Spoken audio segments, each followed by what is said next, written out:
Hello and welcome back to another episode of the Bible in 1 Year with a Preacher's Husband. Now yesterday, where we left off, the men of Ephraim had joined the battle, and it seemed at this point that victory was assured for Gideon. But it starts to get a little complicated. So buckle up for today's episode, because chapter 8 and chapter 9 are pretty in-depth, and this is going to take a little while. So, right off the bat at chapter 8, verse 1, the first complication was a complaint by the Ephraimites that Gideon did not call them out to battle against the Midianites. Now, this was pretty surprising to me because elsewhere the problem was persuading the tribes to actually go and get involved in the conflict in the first place, not dissuading them to. Their complaint shows Gideon's response was a masterpiece of diplomacy, so to speak. He downplayed his own standing and role in the victory by saying, "Is not the gleaning of Ephraim better than the grape harvest of Abiezer?" You see, Gideon was from Abiezer, and more than that, the Ephraimites achieved the crowning moment of the victory when God handed to them Oreb and Zeb, the two princes of Midian. Now this reply diffused the entire situation and calmed the Ephraimites down. It eased their anger, so to speak. Then the Midianite kings, Zebah and Zalmunna, they escaped across the Jordan River. Now Succoth and Penuel were towns in the Transjordan under Israelite control. The men of these cities might have been expected to give Gideon aid on his quest, but they refused. They were skeptical of Gideon's ability to thoroughly defeat the Midianites, and therefore they were not willing to help him in fear of retaliation from the Midianites if they were seen to be traitors. So Gideon threatened revenge on those who failed to assist him in this section. And Gideon finally caught up with Zebah and Zalmunna, and all that was left of their army at that point was about 15,000 men. That's all they had left. After I think there was 135,000 to start with, they were down to 15,000 men. Now Gideon in his force of 300 caught them by surprise, as they do, and they captured the two Midian kings. Now, on his return to Succoth and Penuel, Gideon wasted no time in carrying out his earlier threats. Gideon then accused the two Midianite kings of different atrocities, and Gideon replied that the men whom the king slaughtered were his own close relatives, and Gideon instructed his son Jether to kill the Midianite kings, but Jether wouldn't do it because he was kind of afraid to. Sounds familiar, don't it?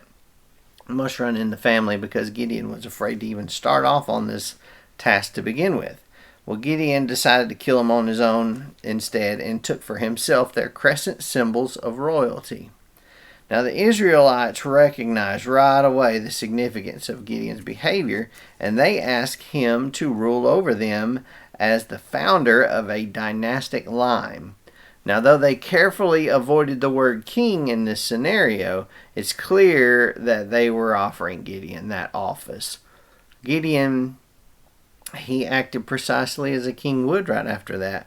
He asked for a royal share of the plunder, gold earrings representing a symbolic token of submission to him, as in Exodus 32, if you recall. I'm going to throw this up here just for a visual.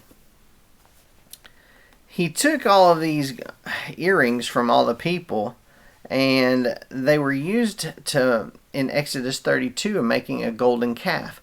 Well, it was no different here for Gideon. Gideon used the earrings to manufacture an idol in the form of an ephod, which was a priestly garment. As you can see here, this is a representation of that garment. And it was used as a means of determining God's will. Remember, the high priest wore this. Aaron wore this. The result, though, was bad. Okay, this turned into being an idol. This was something that was very idolatrous. And the result was spiritually disastrous, and it ensnared all of Israel in prostituting themselves. Along with supporting idolatry, Gideon married many wives. This is essentially the downfall of Gideon right here. He has done all the things that Deuteronomy told a king shouldn't do, or a leader of Israel should not do, and he's doing them all. Along with supporting the idolatry, he married many wives. He had 70 sons, a family structure that was forbidden in Deuteronomy. That was from chapter 17, if you recall. He also intermarried. He took a concubine from Canaanite Shechem, with whom he had a son named Abimelech, which literally means, my father is king. But positively, the land did have peace for 40 years during Gideon's lifetime. Remember that circle that we talked about, the circle of sin? That peace actually happened. The peace in the land did actually happen. The circle did close, and the circle did come full circle for Gideon. But after Gideon's death, Israel went from bad to worse. They prostituted themselves. They started to worship Baal again, including Baal Berith, which means Baal of the Covenant, who was the patron deity of Shechem. This is the town that they were in. I find that pretty ironic that they were worshiping a god whose name included the word covenant, because they had failed so many times in keeping the covenant with the Lord our God. The irony of Israel's return to Baal worship is even heightened by the use of Gideon's other name, Jerubbaal, which meant let Baal contend. Remember before where Gideon's dad said, let Baal contend with him. Let Baal take care of his issues. Well, that's where he got the name Jerubbaal. And then here he is, and they're all worshiping Baal again.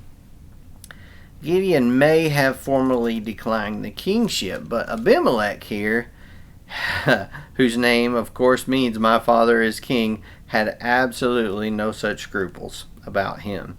He went to his mother's family in Shechem in the center of Israel, and he sought the support of the citizens of Shechem. And he kind of did like a coup attempt here. He did a coup attempt that would eventually place him on the throne. He hired mercenaries to eliminate all of his rivals, who just happened to be those 70 sons of Gideon, his dad. So his brothers essentially killed them all. Then Jotham, who was the sole son that survived, he was the sole survivor of Gideon's sons. He escaped, and he went to the top of Mount Gerizim. If you remember Mount Gerizim, that's where the people of Israel recited the blessings and the curses of the covenant when they had first encountered the land, when they first came into the land. There was the mountain of Gerizim on one side of Shechem and the mountain of Ebal on the other. And from the mountain he proclaimed this fable that goes from essentially verse 7 all the way through verse 15 of chapter 9. Then Jotham himself provided in the he provides the interpretation of the fable. He invoked a curse that the people would get what they deserve. Then Abimelech's reign only lasted 3 years. He was not the king for very long. There's another interesting character that popped in here, Gaul. He may have been a Shechemite who had gone into exile to escape Abimelech, and when he returned, he was welcomed by the citizens of Shechem, who harvested grapes in order to throw him a big party.